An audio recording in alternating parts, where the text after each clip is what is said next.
For the record, Aaron Meyer, Publications Coordinator for the Department of Wildlife, and I'm here to discuss Commission Policy 50, some of the issues we've had with it, and solutions that we believe we've come up with. The policy was adopted in 1982, and it had specific numbers for the stamp itself, how many should be printed, and the numbering and whatnot, and that made total sense in 1982. But since then, the world's gone online, and the majority, or a large portion of the stamps are now purchased online, and it's been, I believe, twice now that when I've needed to lower the number, I think the original number was 50,000, and anytime I need to lower the number, I have to come before the commission and ask if I can lower that number of stamps. We're just asking to remove the language in Commission Policy 50 that makes that specific number even in there, because it's the only publication that I do that is mentioned in a commission policy. Everything else is I go to the people in operations, I say what were the numbers, and then we come up with what a good number to print is. So that's the one concern we have. The other concern is it mentions how many conservation prints the winner of the duck stamp art contest has to print, and I'm assuming in 1982, 75 was a fantastic number, but as it is now, we're losing a lot of artists that refuse to enter the contest because 75 is too high for them. We've heard multiple artists this year mention that 25 would be a number they'd be accessible to. And I think we had 10 artists enter this year, which was the lowest by far. And we would just like to change that number to 25 in Commission Policy 50. What time sensitive is this? It's not. Okay, so you're bringing forward an idea that we need to do something, and Yeah, we're just bringing forward this recommendation and asking that it be included on the agenda for the next commission as an action item. and we do need to discuss this, and we need to get with, I think it's Nevada Waterfowl, and have a good frank discussion about the future of the duck stamp. It is becoming a loser by the year, and I hate to say that, but in today's world, and they're not near as collectible or anything, so I think we need to have a look at Policy 50, but we need to get other people involved and just see what the future entails for that. Right. I've heard both, people saying we should just kill it, and people saying, we should keep it. Me personally, I think we should keep it. We lower the numbers to where it's a feasible number, but it's part of our history, and I like that. I like to see when we move back to our commission or conference room. I like all those duck stamps on the wall. I think that's something I would hate to lose. I agree with you, but we need to have that discussion. Okay, so we'll put that on a future agenda when we get to future commission. Thanks, sir. Thank you. We're moving on to G, application on 2013 draw report on Sefton, Monty. I apologize, Dawn and Monty, for having this so late. We don't have a better audience for you, but this is one of my favorite reports of the year. I wish more people could see it. Well, you all should have the report already, hopefully, and maybe you'll be armed with questions. Monty's going to make the bulk of the presentation, and so we'll let him get started with his laptop. I think he has to plug into the overhead.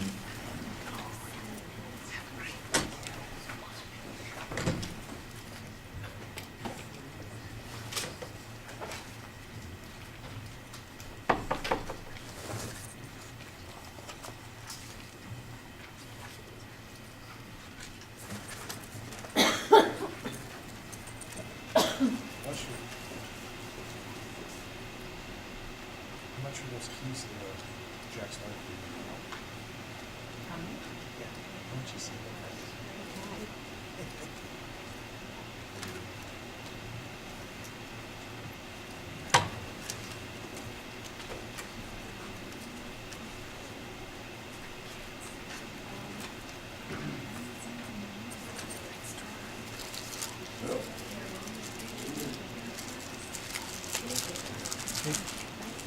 working here, but not there.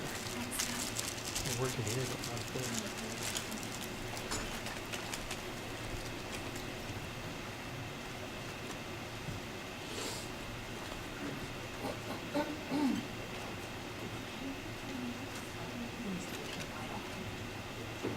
It's just warming up.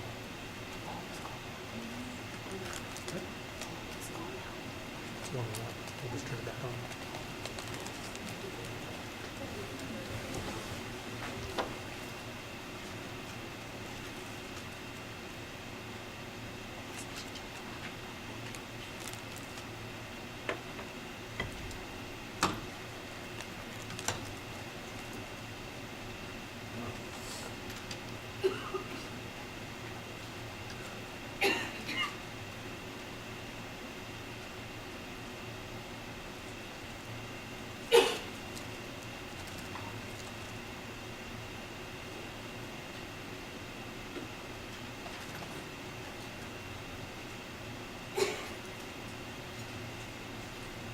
Okay, thank you for giving me the delay. Commissioners, Chairman, thank you for giving us the opportunity to present the stats from the previous year. Things we'll cover today, the interim stats from the big game draw, the PIW applications, how Silver State did, bear, junior hunts, bonus points, multiple species, how many people do multiple tags, how the green tags did, client demographics, tag returns, which is a big topic this year for us. And we'll go over our mistakes. We'll fess up to all the ones that we've kept track of over the past year. And then lastly, we'll cover some enhancements we've done to better serve you in the upcoming years. Interim stats, and I always caution, these are interim. Things do change, tags are returned, client records are merged together when we find duplicate clients. Some of these numbers can shift subtly over time. This year in the big game draw, we took 170,000 applications, 10,000 Silver State applications. The tag fees, $2.5 million there. There was a total of $88,400,000 paid in. PIW donations, which we'll touch on later, 137,000. That was a little bit lower this year. It's dropped over the past 2 years. Sold 3,300 lion tags.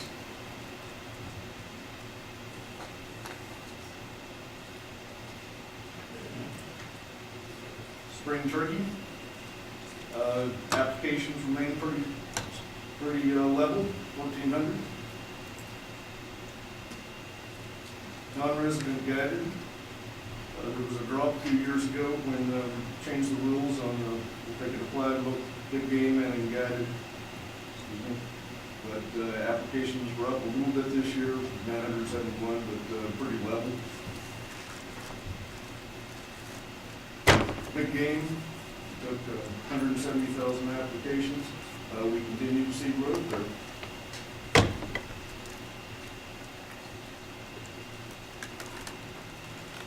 This year, we had about 6,000 more applications from about 2,000 more clients. The average applications per client, on average, was 2.86 applications per client this year. And that seems to have leveled off right at 2.8 over the past few years. 59,000 clients, 170,000 apps. What did people reject for this year? We certainly don't have the number of rejections we get in the days when everything was done on paper. The most common reject reason, and I think it's almost always been that way, is money short, or no valid hunter choice was another popular way to reject, and return checks. All of these are pretty much obviously result of paper applications and not applying on the web.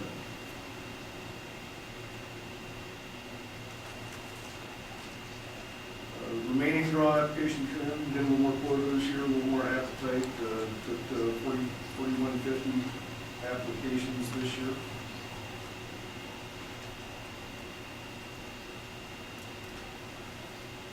PIW. I'm sorry. Big game applications, I'm sorry. Web-only clients, 57,000 web-only clients, not quite 1,800 paper-only clients, and 106 people clients opted to apply both online and on paper. Took just a little less than 167,000 web apps and about 3,300 paper apps for a total of 170,000. Big game applications broken out by web and paper. There's the 3,300 paper apps again. That number keeps dropping every year. More and more people are coming to the web. Looking at it, the same thing, percentages, a little less than 2% of them. The apps came in on paper this year. License sales this year, 2,100,000. We saw a gain of a little over 44,000 this year for non-resident licenses. And then the same thing with same numbers with resident licenses, $830,000.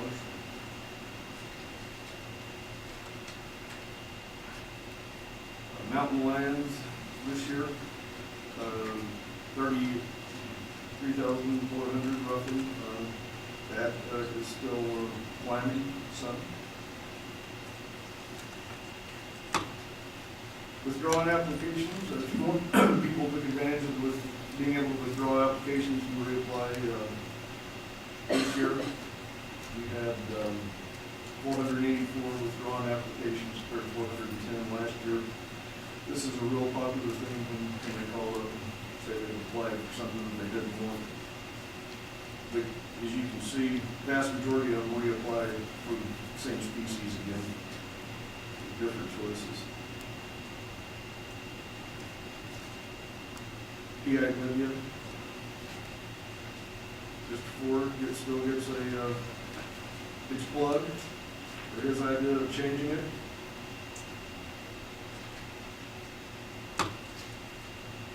Prior to 2001, playing a PIW game, it was $20 per year, and, half your tag fee for big game. And then in 2001, it was changed to a $10 donation for all species, which really upped the participation in PIW. And as you can see the growth over time from 2000 going forward. Past 2 years, we've seen a little drop, but it's all in all, it's remained pretty level. We took 17,600 this year. Last year it was 18,400. Our high watermark looks like it was probably 2011, 2010.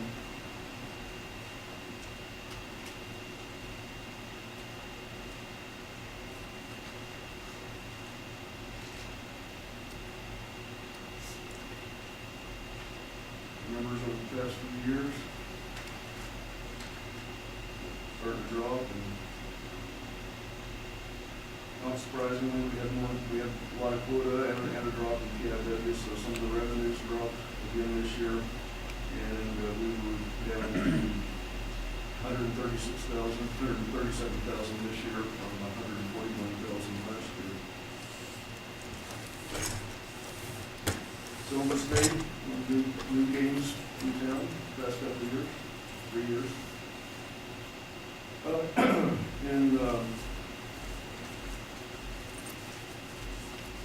In total, we took not quite 11,000 applications this year. We had 12,400 last year. So that has tapered off a little bit each year. But there are a number of people that are taking advantage of the fact that they're ineligible for the regular hunt, they can still apply. 1,800 people do that this year.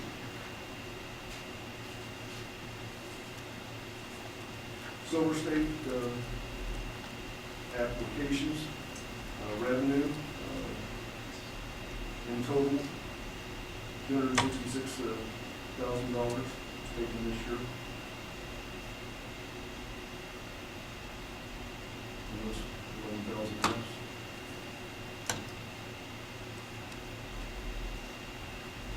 Silver State, how it's performing compared to the heritage tags. And that last column, I'll point out that that's compared to the maximum we've ever taken for a heritage tag, according to the records I got. But 2013 heritage in total took 235,500. Silver State brought in with their tags 266,000.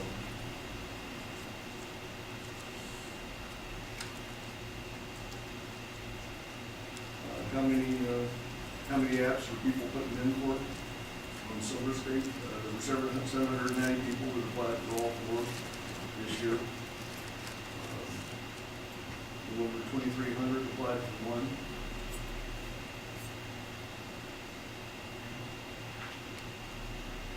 Their applications, they grew this year. 708 people applied for a bonus point. No one withdrew an application. 45 tags, no surprise there. Almost 2,000 unsuccessful applicants.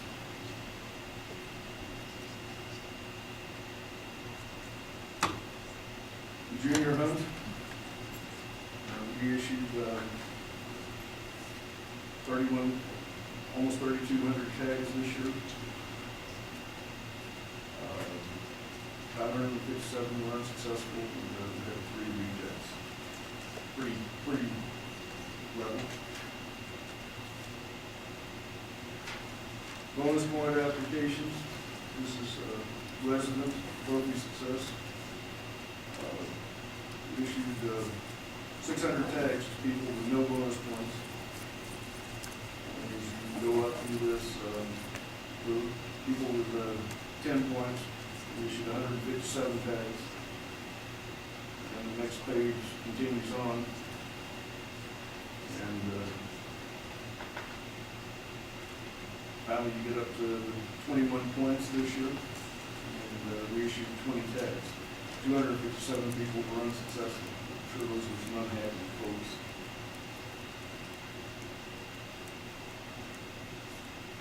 Non-resident, same kind of pattern. Less tags issued, of course. 113 tags issued to those with no points. Goes on up. 2 tags to clients with 21 points.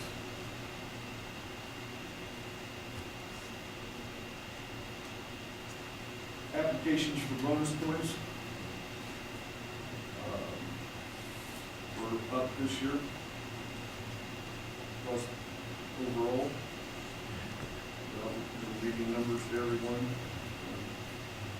This year, residents, 18,000 bonus point applications for residents and 18,000 again for non-residents.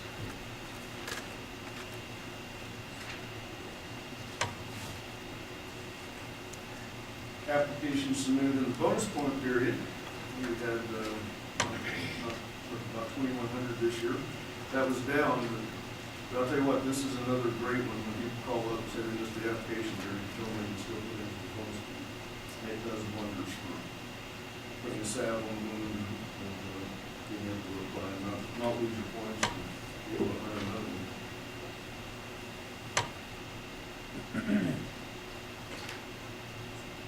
Next screens are residents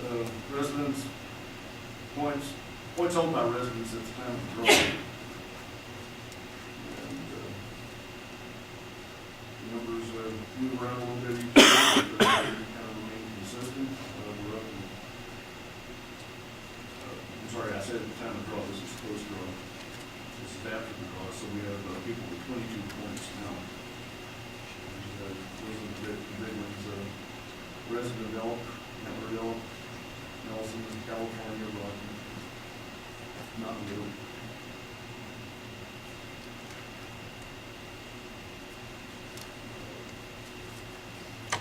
Same principle with non-residents.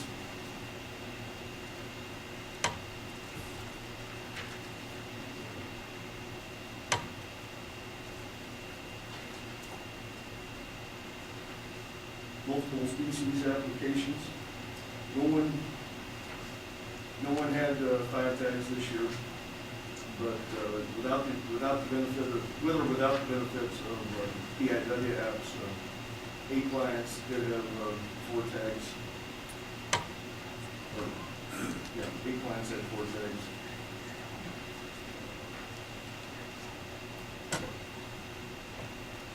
So there were,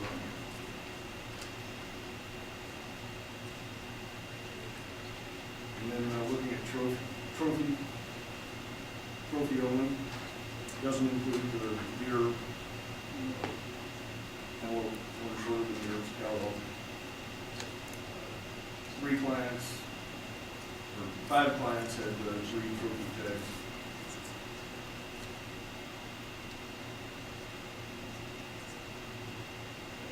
Dream tag performance, I've broken it out, also not including just big game, but also how what NWDS, the spring turkey, where we sold all of those chances at. And in total, the revenue that was generated on that was $307,000.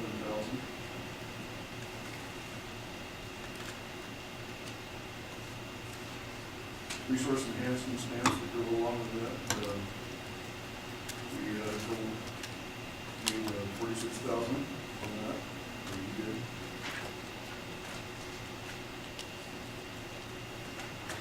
Client demographics. Residents, 70.6% of the applicants were resident, 29.4% was non-resident. Here's the breakdown of how the residents, or the non-residents have been doing each year, and we were down 0.2% this year, non-residents. The resident applications broken out by county. Always Clark and Washoe have a big chunk of those applicants.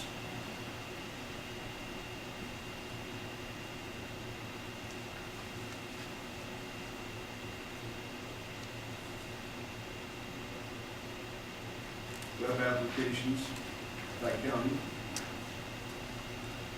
I was concerned about this year's bill with how the various counties perform, how that they were adopting the web, and everybody is more than 90%.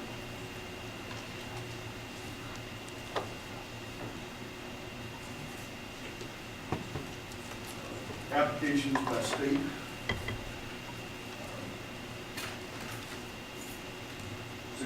6,900 out of California, 1,900 out of Utah, and it goes down from there.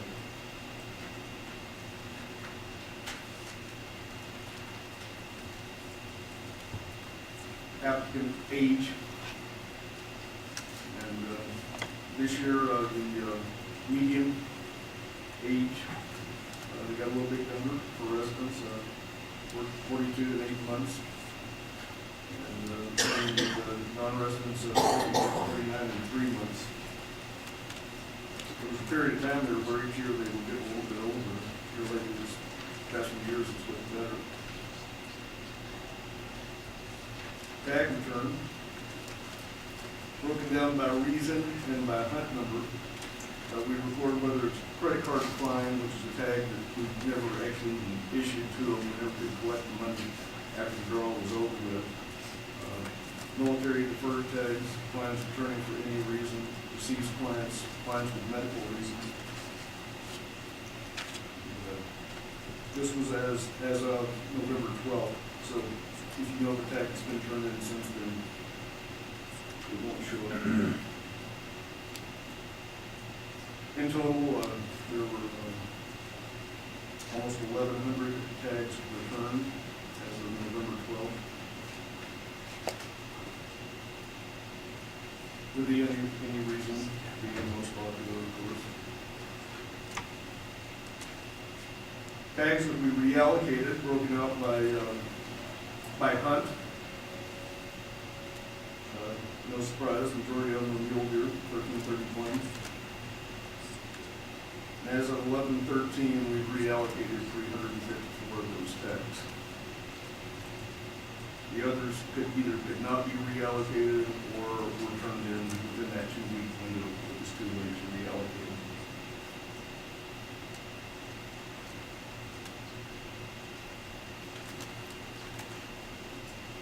Hold on a second, Marty. Bruce, you have some questions? Yes, sir. While we're on the reallocation, I think we did some things differently this year. I mean, what was your guys' experience with that? Did it work, did it not? Well, you opened it up to allow them to return any species tag. This was a big increase in the number of returned tags, obviously. I was commenting earlier today on Hawaii. I thought personally that someone would be, like a non-resident, would, 2 months later would have a $1,200 charge show up on his credit card and just wasn't listed.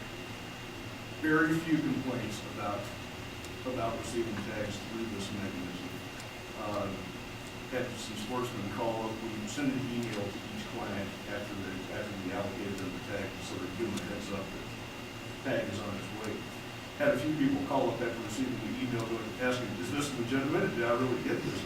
But there were not a lot, all there were complaints, yeah, but not many. It was a well-received process. So in terms of the reallocation, did that process seem to work pretty well? Is there something we can do going forward, or things that we need to look at to get that discrepancy narrowed down, or did we just see a lot of tags coming back in that 2-week window? A lot of tags coming back in that 2-week period. It just was a lot of people waiting for the last minute to decide if they're going to. What can be, so I think what you're getting at is what can be done to reallocate yet more of these tags? I thought that Lonnie's going to shoot me when I suggested. I've talked about this a little bit before, but a thought occurred to me this year that to stick somebody, maybe stick's not the right word, to give somebody the opportunity of taking a tag with 2 weeks before the hunt is one thing. To give them that opportunity 2 days before the hunt, I think we'd have gotten a lot more complaints than we did. But it occurred to me there's probably a lot of appetite out there. I thought we'd get more complaints than we did. And so that tells me there's a lot of appetite. I think there's a lot of guys who are more flexible than we ever realized. And that made me wonder if we took the ones that were brought back in the last 2 weeks before a season and offered them in a different venue instead of automatically giving them to the next person who may not really be in a position to use it. If we offered them through the first come, first serve process, then people would be out there looking for a tag who actually said, gee, I didn't think I could go, but I could go, or I'm always able to go, I'll find a way to get out there. And so that might be a way. Obviously, we've had some interesting problems in the past with first come, first serve. The doe hunt, where 1,000 tags got offered a couple of years ago was a good example. But this might be a bit of a different situation, and it could be a way to give away the tags. It's a thought. And I'm sure Monty's, I haven't looked at him while I said that, but I'm sure he's not excited about it. Or maybe one of the other things that I'd suggest too on the front end is maybe, something just from an educational standpoint, because I think if a lot of guys knew if I got it in more than 2 weeks ahead of time, that if you go to someone else, there may be more of their interest, and that's probably something just to talk with Bob and Teresa about or something like that. Yeah, for the record, Bob Hoyen. There were certainly some things I think we could do subtly in the application site to make it a little more noticeable for folks. But I think more importantly, I think we could do a better job in the application book and in the hunt book as far as making that clear. I mean, there's probably some other venue options that we have to use as well. I think if we change one thing, where you check the box that says, if the tag is returned, I want to be your next alternate. If we had it 2 boxes and said, If a tag is returned, I want to be the next alternate. If it's returned no later than 2 weeks prior to the start of the season, I check this box, but if I check the next box down that says, I'll take it up to the day it starts, let me in. You could, I mean, if they would have to acknowledge that they're choosing, you will take a tag up to the day that hunt starts. We're in. And, you know, it's an education thing. I understand that we want people to give back tags 2 weeks prior, so it has an opportunity to be used. My son had surgery this year, and we didn't know if he was going or not going until we made the call the day before the season. We're turning your tag in because we don't think you're going to be healthy enough by the end of the season we do. So there is those situations that we held until the last minute to see if we could get him healthy enough at the end of the season. We just didn't think we were going to. So The one thing that crossed my mind when you said that group, I'd like to think about it more quietly, but if I issue you a tag the day before the hunt begins, you're not gonna get it in the mail for, what, 3 days? that's fine. I've said it before on the record. You know, we had this discussion 1 month, 2 weeks, up to the day. I said, you give me a sheep tag with 5 days left, I'm probably gonna take it. That season could have started, I'll still take that tag. And I'm your hired tool, just tell me how you want it to work, and I can make it work for you. All right.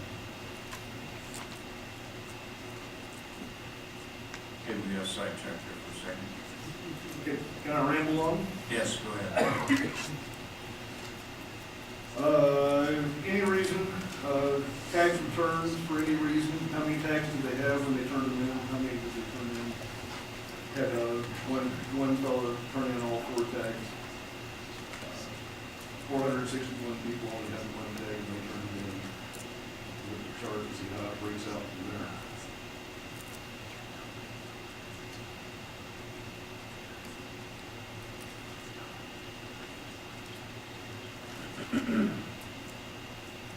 Points held by clients at time of draw. And I've got truth and everything else in here, I'm sure. No, I will just say the numbers can speak for themselves. I'm not, read all these numbers for everybody. And at that point, I'll turn to Mr. Sefton and let him take a look. That's the fun part of the job, acknowledge our problems. We've always tried to come clean with what we had as problems. We've never promised we wouldn't have problems. We've always promised we'd do our best to be transparent about them and also to fix them. And the easiest way to fix them is to acknowledge them, so that's why I'm here. This is the problem summary, and if you look down it, there's really, most of them are onesie-twosie type problems. We did have a couple of wholesale problems with turkey items, the 44 clients and the 1,261. But for the most part, these are onesie-twosie type things that are happening. We had a case where a client applied for spring turkey, and the hunt description for all the choices on the confirmation page, I think, was incorrect. There's 44 clients. It was a QA oversight, and we corrected the programming. And we've updated our QA scripts to make sure that they review this description in the future more properly. The second item was we had the application error on the turkey website where it came as a result of the dream tag additions to the system. Programming is kind of like dominoes. Sometimes you put one domino in place and 3 others go down. You don't even expect that to happen. But we had some problems with youth clients applying for spring turkey, being allowed to apply for both the regular hunt and the spring turkey hunt.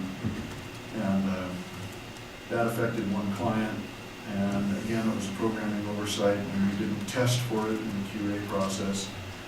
We corrected the programming and refunded the client for their second application, which they should not have been allowed to have done on the web. The third item here is we had some problems with the results email. It should have been sent on 3/8, 2013, and instead they were not sent until 3/13. And by that point in time, the letters and the website had already been updated to show the results. There were 1,261 emails that got held for that period of time, and it was a supervisor oversight. And the short term was to go ahead and send those emails, obviously. And we've updated our checklist so that the supervisor will be reminded next year that that's part of the process. In the big game process, we added a new elk depredation hunt this year. And basically, clients can put in one application for elk, and then they can also apply for the green tag, silver state. The website allowed clients who applied for this one hunt to apply for a second regular hunt. That's not allowed.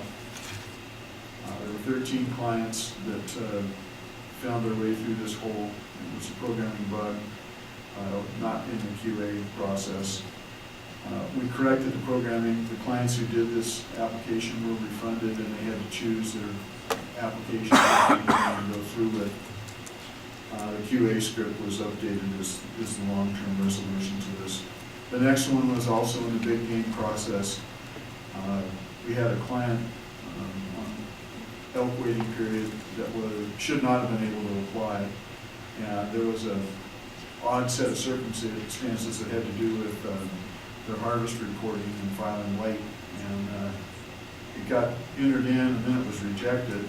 And it was one client, it was a programming bug. The programming was corrected, and the client was refunded for that application that they were allowed to submit through the web and shouldn't have been. We've updated the QA process to look for this as a test next year. The next item was also in the big game application process.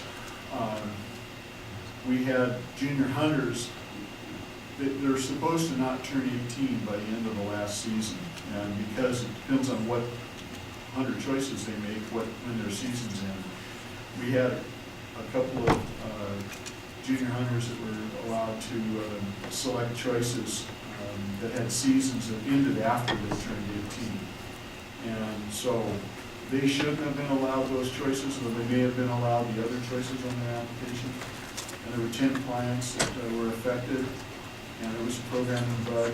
And we corrected the programming, and the clients amended their applications and resubmitted for what choices they did want. That might allow them to pick a different choice as their fourth or fifth choice.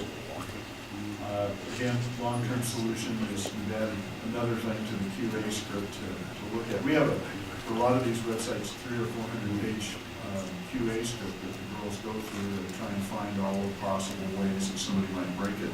And so that thing is a living document that keeps getting added to every time we encounter something that we have missed, and we test for it the next time so we don't repeat our mistakes. The next one had to do with PIW and credit cards.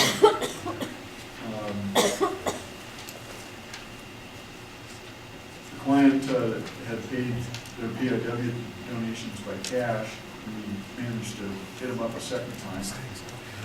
And it was one client affected, and it was really our cash collections procedure at the counter, and we've given them back the money and resolved the procedure. This had to do with remaining tags application in the second draw, and we had a couple of clients that applied without social security numbers, and they got assigned the same fictitious SSN. It is possible not to provide a social security number in the process. And when we discovered that, we basically screwed up the merge and assignment and ended up with two people assigned the same line tag. So it was one tag for two clients. The cause again was this duplicate fictitious social security number assignment, and we contacted the correct client or the wrong client and retrieved the duplicate tag. And we've not been able to recreate this, and so we're still in fear that it could happen again. The good news again is that It hasn't happened wholesale considering we talked to 59,000 people each year, and it's happened to 2. The next one happened in the reallocation process. We had a client that was unsuccessful in the main draw, and then successful in the remaining draw, and their name came up for an alternate tag from the main draw available stuff, and we went ahead and issued it. It's one client, and we hadn't thought about it in the reallocation process, and we contacted the client, got the tag back, issued them a refund for that second tag, and we've updated the programming so that it will reflect whether they drew not just in the main draw, but also in the second draw or in the first come, first serve as well. The next one's also a reallocation error. We had a situation where clients who were eligible for this alternate tag but had not purchased a license initially were not automatically getting a license the second time around. They need one, obviously, and if they had drawn the first time around, they would have purchased a license because they had indicated only if I draw. There were 10 clients affected by this. It was, again, reallocation, this new code that we put in this year, oversight. Several of them had already purchased a license, and they all received notification that a license was required, and we've updated the programming now. The next one is military deferred tags that we collected twice. Client turning in a deferred tag was charged for the tag fees, but not as application fees. Later, when we did collect that fee, we didn't grab the depredation fee. There's one client, supervisor who's no longer with us, oversight, and we contacted the client and the fees were collected, and we've changed our supervisory procedures in this regard for the military deferred tags. These are guys who get orders, go somewhere, and then they can use their tag in a subsequent year. Client requesting a duplicate tag was issued a duplicate license instead. I think the supervisor just got confused in this case. One client, but the operator or supervisor issued this second license instead of a duplicate tag, the wrong document. And we gave him back the money, and the tag was ultimately surrendered. Operator training. So it has to do with client email. We normally, I have this personal pet peeve that I go to websites and they offer that you can contact them via an email address, and you do, and they very frequently don't answer. And it really irritates me. One time I wanted to find out about luggage rules for an airline. I sent an email to the website, never heard back. My agitation level raised, and finally I went out to their corporate website and I found the investor relations email address for people who talk to their shareholders. I found their PR address. I found 4 or 5 different addresses that had nothing to do with the website or answering baggage fees questions, and I sent emails to all of them. And interestingly enough, all of them answered me and said, "Don't worry, I know who to get a hold of on this, and they'll answer you." And within about 3 or 4 days, I did get an answer back. And apparently they'd gone for months without answering their emails.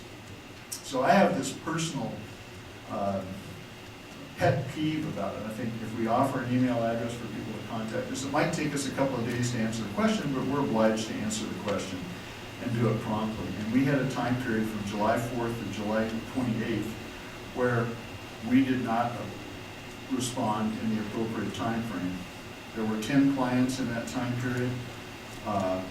As I mentioned, we have a supervisor that we don't have anymore, and we've got a new one, and in our judgment, this was an oversight on her part of realizing priorities with reallocation of tags and everything else, and she thought this was something that she could kind of defer, and we've educated her about that. We contacted those clients with an apology, and we've clarified her priorities for the future in terms of turning around answers to these. And again, we get buried at the end of the application period. We'll have hundreds of emails pending, and sometimes it takes a a week to flush them all the way through, but we don't want to see it go 3 weeks, and we make every effort not to do that.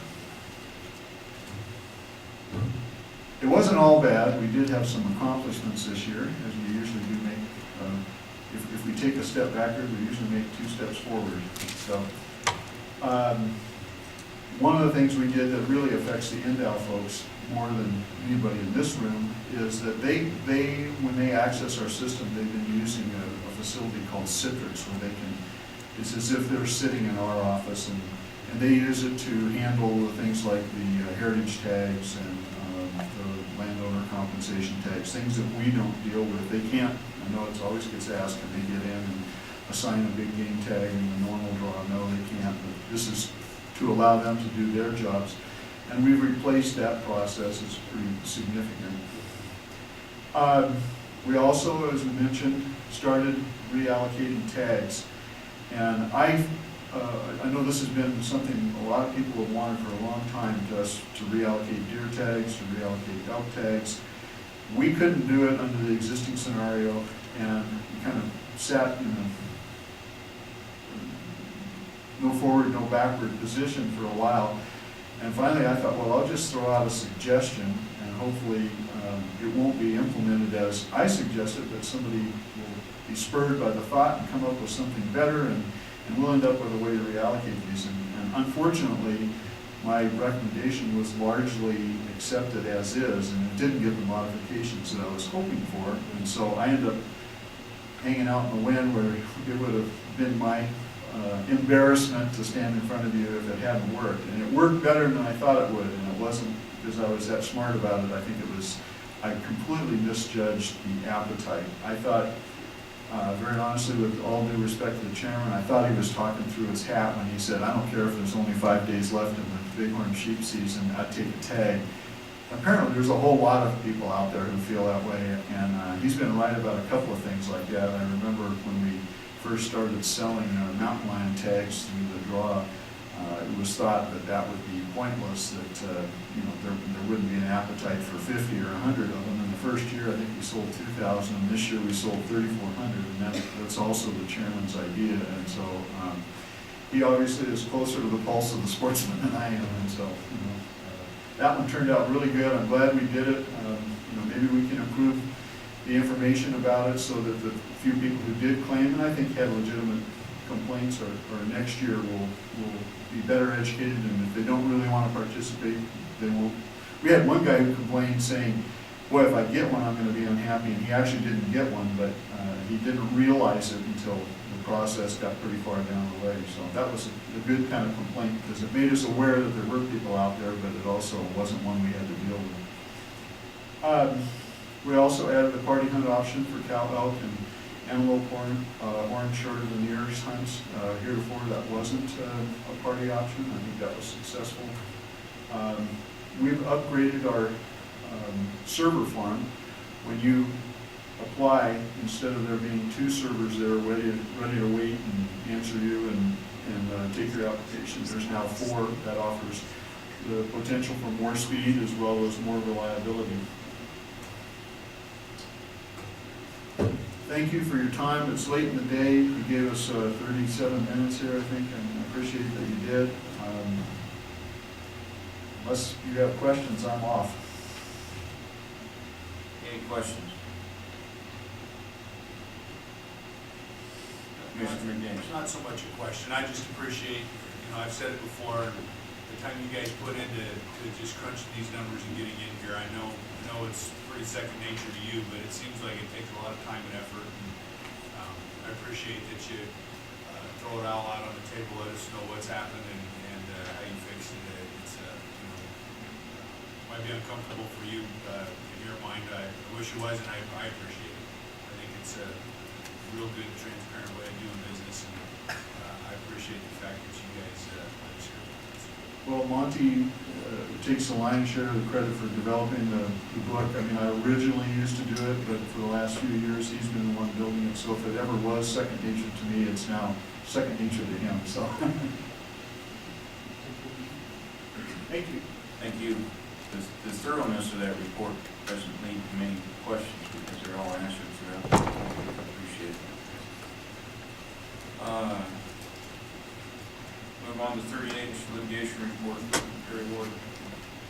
Mr. Chairman, I have nothing new to add to the November 15, 2013 litigation update. Okay, That is with the materials. all right, thank you. 30I, Farm Bill update. I think this agenda item originally came from an expressed desire from Commissioner McNitch after some of what we heard at WAFWA with the troubles in reauthorizing the Farm Bill, and it was kind of questioned and how it related to our conservation efforts and to that. So I'll just give you a real quick, in a nutshell. Nationally, the 2008 Farm Bill expired in 2012 and was extended through September 2013.